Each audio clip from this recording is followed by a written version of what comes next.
देश के सभी क्रांतिकारी नौजवान साथियों को इलाहाबाद की धरती से राजेश्वर यादव का प्रणाम। मेरे नौजवान साथियों, आज आप लोग देख रहे होंगे कि उत्तर प्रदेश के अंदर जिस तरीके से हत्या, लूट, बलात्कार, छिनैती हो रही है, ऐसा आपको इतिहास के पन्नों में कभी दिखाई नहीं दिया होगा। आपने देखा होगा कि हाथरस के अंदर जिस तरीके से हैवानियत की हद पार कर दी गई, लेकिन वहाँ की जो सरकार है, जो वहाँ का प्रशासन है, जो वहाँ जिला का एसपी और डीएसपी है, वहाँ का जो डीएम है, जिस तरीके से इन लोगों का बेतुका बयान आ रहा है, जिस तरीके से बलात्कारियों को बचाया जा रहा है, ऐसा लग रहा है कि जैसे ये लोग चिन्मयानंद और सेंगर को बचाने की कोशिश कर रहे हैं। आखिर इस उत्तर प्रदेश को हो क्या गया है? यही उत्तर प्रदेश है कि जब कभी पूर्व में सरकारें रहा करती थी और इस देश के अंदर या इस प्रदेश के अंदर जब भी हत्याएं होती थी, जब भी रेप होते थे, तो मुख्यमंत्रियों का जो फोटो है उसको लगा करके यही मीडिया जो है कुत्तों की तरह भौंकने का काम करती थी। यानी ऐसा लगता था कि जैसे चीफ मिनिस्टर ने बलात्कार कर दिया हो।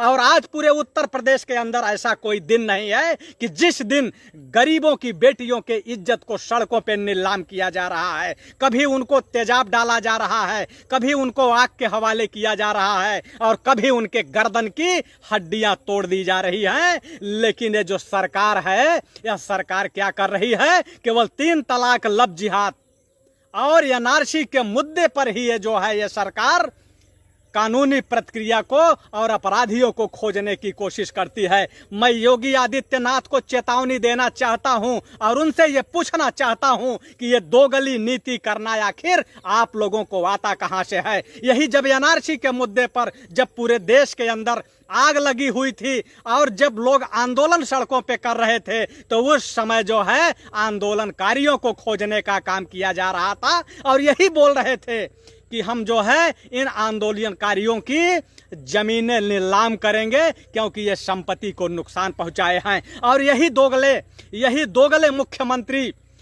अभी जो है चंद दिनों पहले इन्होंने कहा था कि उत्तर प्रदेश के अंदर जो अगर रेपिस्ट होंगे, उन रेपिस्टों का जो फोटो है वो चौराहों पे लगाया जाएगा। लेकिन हाथरस में जो रेपिस्ट थे, उन रेपिस्टों का जो फोटो है वो सड़कों पे क्यों नहीं लगाया गया? क्या यह देश जो है यह मनुवादियों के इशारे पे चलने का काम कर रहा है? इस देश में संविधान चल रहा है या मनुवाद चल रहा है? मनुवाद की परिभाषा यही हुआ करती थी कि जब इस देश के अंदर मनुवाद चलता था तो जो SC, BC, SC, ST, OBC minority की जो बहन बेटियां थी, उनके इज्जत को सरेआम नीलाम किया जा रहा था। क्या आज यही हो रहा है? हाथरस के जो बेटी थी एक, उस बेटी के साथ अन्याय हुआ, उसके साथ रेप हुआ और रेप होने के बाद उसका जो एफआईआर तक नहीं लिखी गई, 1 हफ्ते तक उसको इलाज नहीं मुहैया कराया गया और उसके बाद जब उसकी मौत हो गई तो उस मामले को स्वयं वहां का डीएम दबाने का काम किया, एसपी दबाने का काम किया। अभी तक जितने भी क्रांतिकारी साथी देख रहे हैं, मैं सभी साथियों से कहूंगा कि इन अंधभक्तों को उनकी औकात दिखाने के लिए आप लोग इस वीडियो को शेयर करते रहें, ग्रुपों में शेयर करें, लोगों को जोड़ने का काम करें, अधिक से अधिक यह वीडियो पूरे देश के अंदर पहुंचाने का काम करें। क्योंकि जो हाथरस की बेटी थी वह आज पूरे देश की बेटी है। अगर आप अब भी चुप रहे, अब भी अगर नहीं बोले, तो कल हाथरस की बेटी मारी गई, परसों भदोही की बेटी मारी गई, कल जो है केराकत के अंदर एक बेटी मारी गई। यानी जौनपुर, गाजीपुर, बलिया, गोरखपुर, इलाहाबाद, रायबरेली, प्रतापगढ़, कहीं ऐसा कोई जिला नहीं बचा है, चाहे बदायूं हो, चाहे सैफई हो, चाहे मैनपुरी हो, चाहे एटा हो, चाहे इटाया हो, चाहे बुलंदशहर हो, चाहे अलीगढ़ हो, चाहे खुर्जा हो, चाहे हाथरस हो। यानी कि एक भी जिला ऐसा बकाया नहीं है कि जिस जिले के अंदर रेप नहीं हो रहा हो, हत्या नहीं हो रही हो, बलात्कार नहीं हो रहा। लेकिन बलात्कारियों की जाति को देख करके, हत्यारों की जाति को देख करके तब कानूनी कार्रवाई की जा रही है।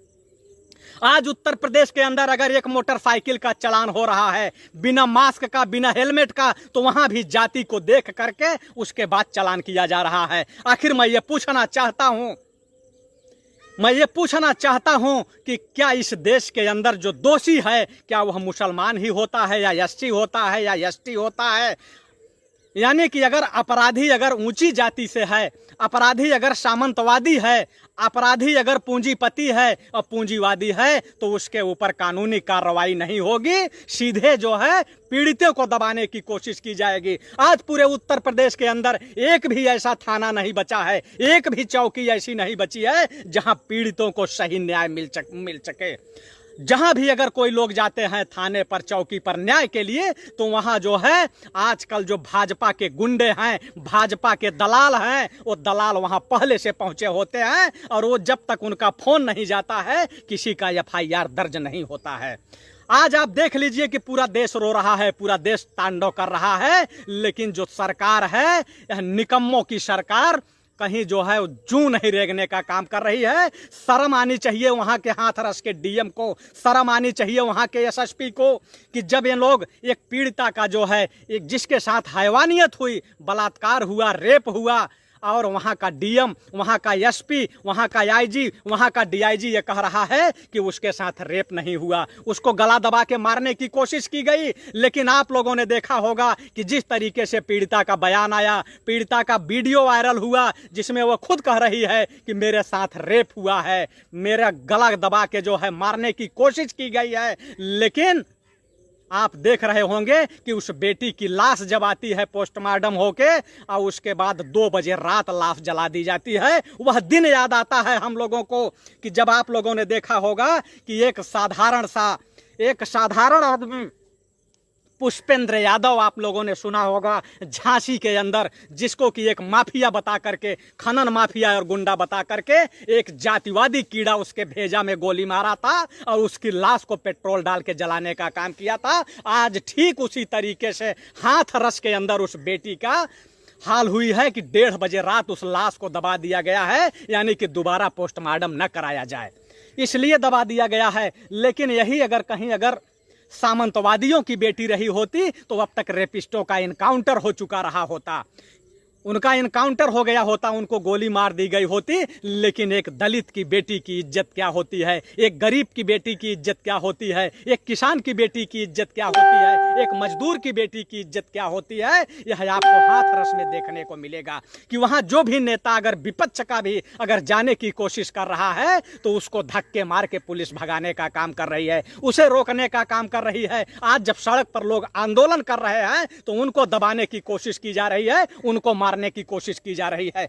अभी तक 1,500 के आसपास साथी जुड़ चुके हैं। मैं सभी साथियों से गुजारिश करूंगा कि आप लोग इस वीडियो को ग्रुपों में शेयर करने का काम करें। अगर आप लोगों के अंगूठे में दम हो तो, और अगर अंगूठे में दम नहीं हो तो निकम्मों की तरह बाहर निकल जाइए। आप लोगों को वीडियो शेयर करना है कैसे, ये चलते हुए वीडियो को आप उंगली से क्लिक करें। जैसे ही क्लिक करेंगे आप देखेंगे नीचे देखेंगे व्हाइट कलर में शेयर लिखा होगा, उस शेयर के ऑप्शन पे जाके बटन दबाएं और जैसे ही दबाएंगे आप इधर साइड में जाएंगे, राइट साइड में जाएंगे, 3 मुंडी बनी होगी, अंध भक्त, गंध भक्त, गोबर भक्त, जो रेपिस्ट हैं, अंध भक्त, गंध भक्त, जो रेपिस्टों के समर्थक हैं, जो चुम्मानंद के समर्थक हैं, जो सेंगर के समर्थक हैं, पिछवाड़े में तेल लगाने वालों की 3 मुंडी बनी है, उस मुंडी को क्लिक करें और उसके बाद ग्रुप आ जाएगा। उस ग्रुपों में बारी बारी शेयर करते रहें, बारी बारी से शेयर करते रहें, इसे आगे बढ़ाते रहें। यानी कि आज उत्तर प्रदेश के अंदर जो तांडव मचा हुआ है, यानी जब इनके सांसद, इनके विधायक अगर रेपिस्ट हैं, इनके मंत्री रेपिस्ट हैं,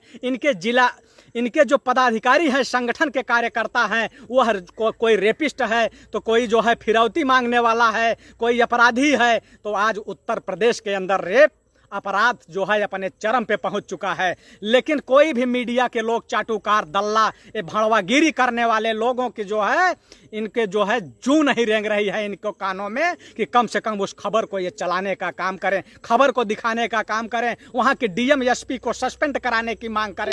लेकिन अगर ये मांग करा भी लेंगे, लेकिन वहां मांग पूरी नहीं होगी, क्योंकि उत्तर प्रदेश के अंदर पूरी तरीके से अगर देखा जाए तो जातिवादियों की सरकार चल रही है। चाहे जो थाना देख लीजिए, चाहे जो चौकी देख लीजिए कि आज कौन बैठा है, 1.5% के लोग थाने चौकी को कब्जा कर लिए हैं।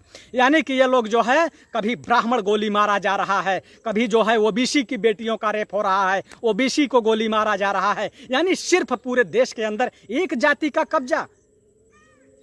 एक जाति के लोग तांडव कर रहे हैं पूरे देश के अंदर, ये अपराध कर रहे हैं। क्या इस देश के अंदर मनुवाद चल रहा है या संविधान चल रहा है? हम लोग अम्बेडकरवादी हैं, हम लोग संविधान पे विश्वास करते हैं, हम लोग मनुस्मृति पे विश्वास नहीं करते हैं। इसलिए देश के सभी क्रांतिकारियों को एकजुट होना होगा, आवाज उठाना होगा, लड़ना होगा। और जो मुर्दों की सरकार चल रही है, ये जो हिंजड़ों की सरकार चल रही है, ये जो चिन्मयानंद जैसे रेपिस्टों की सरकार चल रही है, ये सेंगर जैसे लोगों की सरकार चल रही है, अरे मैं ये कहना चाहता हूं कि इस समय अमृति काकी कहां है? हमारी अमृति काकी और मेनका गांधी कहां हैं? यही अमृति काकी थी जब केरल के अंदर एक हथिनी मरी थी तो ये लोग हाय तौबा कर रहे थे। लेकिन आज देश की बेटियां मर रही हैं, देश की बेटियां बर्बाद हो रही हैं, देश की बेटियों का रेप हो रहा है, उनकी हत्या हो रही है, उन पर पेट्रोल डाला जा रहा है, उन पर तेजाब डाला जा रहा है, उन पर एसिड डाला जा रहा है। लेकिन उसके बाद भी न तो इमरती चाची दिखाई दे रही है, न तो मेनका गांधी दिखाई जा रही है। ये दो गले लोग हैं, ये संसद के अंदर जाने वाले दो गले लोग हैं। यानी अगर भाजपा के शासन में, भाजपा की सरकार जहां हो, वहां चाहे बेटी मारी जाए, चाहे बेटा मारा जाए, और चाहे पूरे देश के अंदर आग लग जाए, लेकिन इनसे उससे मतलब नहीं है। इनको मतलब वहां है जहां कांग्रेस की सरकार हो, वहां एक हाथी नहीं मरना चाहिए, वहां एक कुतिया नहीं मरना चाहिए। लेकिन जहां बीजेपी की सरकार हो, ये बीजेपी वाले, ये बीजेपी का समर्थन करने वाले, चाहे जिसका हत्या कर दें, चाहे जिसकी रेप कर दें, और चाहे जिसकी गर्दन तोड़ दें, और चाहे जिसकी सामूहिक बलात्कार करे, चाहे गैंग रेप करे, लेकिन उस समय इमरती काकी और मेनका गांधी जैसे लोग कहां किस बुल में छुप जाते हैं, आप उनका पता नहीं लगा सकते हैं। तो ये लोग दोगली राजनीति करने वाले हैं, ये दोमुही राजनीति करने वाले हैं, ये गोडसे की औलाद हैं और माफीनामा लिखने वालों की औलाद हैं। ये कभी देश के ना हुए हैं और ना होंगे। आने वाले समय में ये चेतावनी देना चाहता हूं कि इस देश का किसान, इस देश का गरीब, SC ST OBC माइनॉरिटी इसी भाजपा की सरकार को उखाड़ के फेंकने का काम करेगा, उसका कब्र खोदने का काम करेगा। इस पूरे उत्तर प्रदेश के अंदर से योगी जी क्या अब दोबारा ये मुख्यमंत्री तो बनना दूर है, अगर उत्तर प्रदेश वालों के अंदर अगर जरा सी भी इंसानियत बची होगी, SC ST OBC के लोग, तो इनको सांसदी और विधायकी हरा करके दिखाने का काम करेंगे। भाजपा का एक भी नेता जो ये चेतावनी देता था कि बेटी बचाओ बेटी पढ़ाओ, अगर ये चुनाव के समय अगर वोट मांगने गांव में दिखाई पड़ जाएंगे तो देखिएगा कि इनकी जो है खैर नहीं होगी। अगर जनता के सामने आ गए तो इनकी खैर नहीं होगी, क्योंकि जनता समझ चुकी है कि ये किसान सम्मान निधि योजना के नाम पे 2000 रुपए तो देंगे, लेकिन इस 2000 के बदले में घर की बेटियों की इज्जत को नीलाम करेंगे, घर की बेटियों से अपने पिछवाड़े में तेल लगाएंगे, घर की बेटियों को बुला करके सेंगर जैसे भेड़िए जो है उनका रेप करेंगे। ये लोग सत्ता में बैठे हवस के शिकारी, ये हबशी लोग हैं। ये लोग जो है लालच देकर के लोगों को सत्ता में आने की कोशिश करते हैं, और सत्ता में आने के बाद घर की इज्जत को नीलाम करते हैं, बहन बेटियों की इज्जत को नीलाम करते हैं।